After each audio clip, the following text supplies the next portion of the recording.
রিপোর্টে যেটা বলা হচ্ছে, তাদেরকে যেহেতু তারা রাজনৈতিক দল, তাদেরকে নিষিদ্ধ করা যাবে না। তাদের কাছে আগে প্রথম প্রশ্ন হচ্ছে, আওয়ামী লীগ রাজনৈতিক দলের ডেফিনেশনে পড়ে কিনা সেটা আগে আদালতে আওয়ামী লীগকে প্রমাণ করতে হবে। যদি জনতার আদালতে, বাংলাদেশের গণ অভ্যুত্থান পরবর্তী বাংলাদেশ 2-এর আদালতে এবং বিচারিক আদালতে আওয়ামী লীগ প্রমাণ করতে পারে যে তারা সকল সংজ্ঞা পূরণ করেন, অনলি দেন তাদের রাজনীতি থাকার প্রশ্ন দ্বিতীয় প্রশ্ন আকারে আসবে। কিন্তু আমাদের কাছে গণ অভ্যুত্থানের যেই রিপোর্ট মানবাধিকারের দপ্তর থেকে এসছে, জাতিসংঘের কাছ থেকে, এটা খুব প্রচ্ছন্নভাবে পরিষ্কার।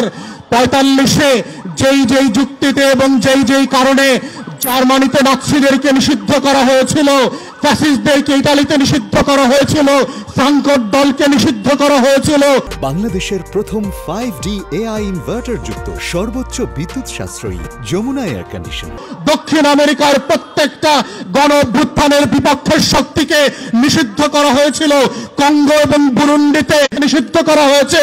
তার প্রত্যেকটা সংজ্ঞায় আওয়ামী লীগ নোবেল পুরস্কার পেয়েছে এবং যে একই কারণে আওয়ামী লীগ নামক কোন এন্টিটির রাজনৈতিক দল আকারে কোন সুবিধা পাবার কোন সুযোগ 24-এর গণ অভ্যুত্থানের পরে স্বাধীন বাংলাদেশে আর থাকতে পারে না।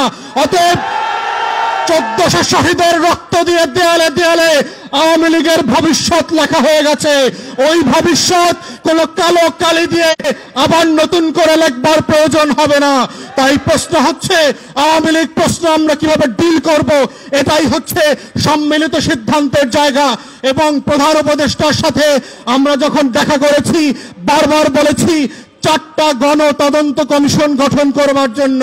তার ভিতরে আজকের ইনকিলাব মঞ্চ যাদের কথা বলছে, যাদের দাবি নিয়ে আজকে হাজির হয়েছে, তাদের প্রত্যেকের ব্যাপারে আমরা বলেছি শাপলার গণহত্যার জন্য গণতদন্ত কমিশন করতে হবে, পিলখানার গণহত্যার জন্য গণতদন্ত কমিশন করতে হবে। কিন্তু আমরা দুঃখজনকভাবে দেখলাম আলোচনা করতে পারবে না, কোন ফাইল রিকল করতে পারবে না, সাক্ষীদেরকে তদন্ত করতে পারবে না। ঠিক এইভাবে একই চক্রান্ত করে একটা আইওয়াশের কমিশন দিয়ে বাংলাদেশে আবার নতুন ষড়যন্ত্র হচ্ছে।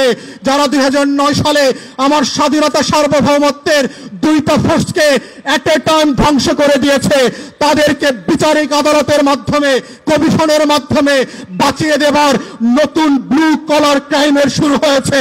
এই কমিশনকে দায়িত্ব খর্ব করে যেটা করা হয়েছে সেটাকে আমরা প্রত্যাখ্যান করছি এবং আমরা বলছি নতুন করে প্রজ্ঞাপন দিয়ে তার টার্মস অফ রেফারেন্সকে রিভাইজ করতে হবে এবং গণ তদন্ত কমিশনের ফর্মে নিয়ে আসতে হবে।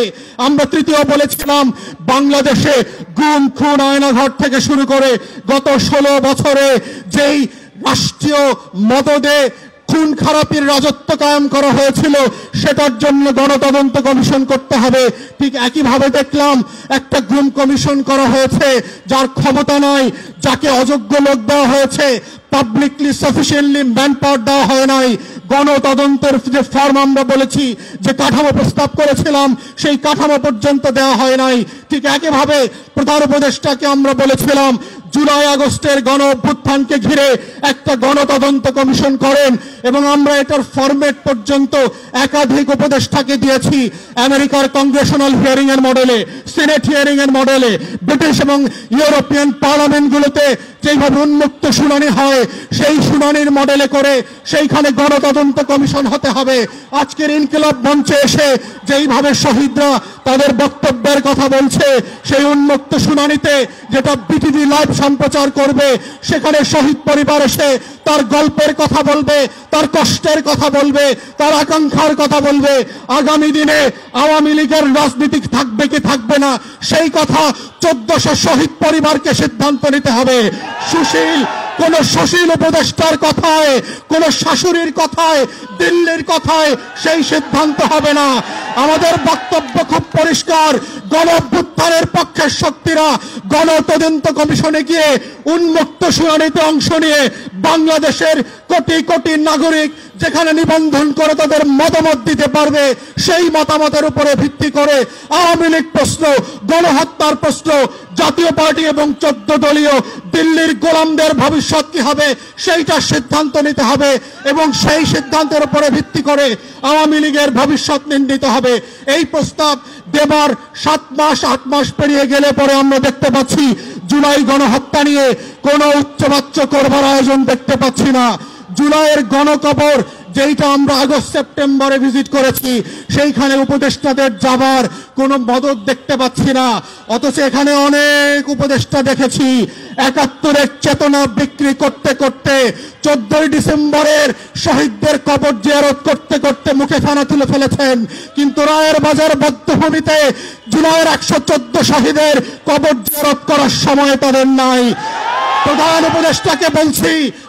উপদেষ্টাকে বলছি এই শহীদরা না থাকলে প্রফেসর মোহাম্মদ ইউনূস আপনি আজকে জেলে থাকতেন। 6 তলার বিল্ডিং, লিফট ছাড়া, বিদ্যুৎ ছাড়া বিল্ডিং এর 6 তলায় হাসিনা আপনাকে উঠবস করাইতো। সেই দিনের কথা ভুলে যায়েন না। আপনার মামলাগুলো আজকে আদালত দিয়ে নাই করে দিয়েছেন। এই নাই করার রাজনীতি হইতো না, আপনার মামলা চলতো। যাদের রক্তের কারণে আজকে আপনি বেকসুর খালাস, যাদের রক্তের কারণে আপনি প্রধান উপদেষ্টা হয়েছেন, তাদের রক্তের বদলা যদি না নেন আপনাকে আগামী দিনের মানুষ ক্ষমা করবে না। বাঙালির চরিত্র বুঝতে হবে।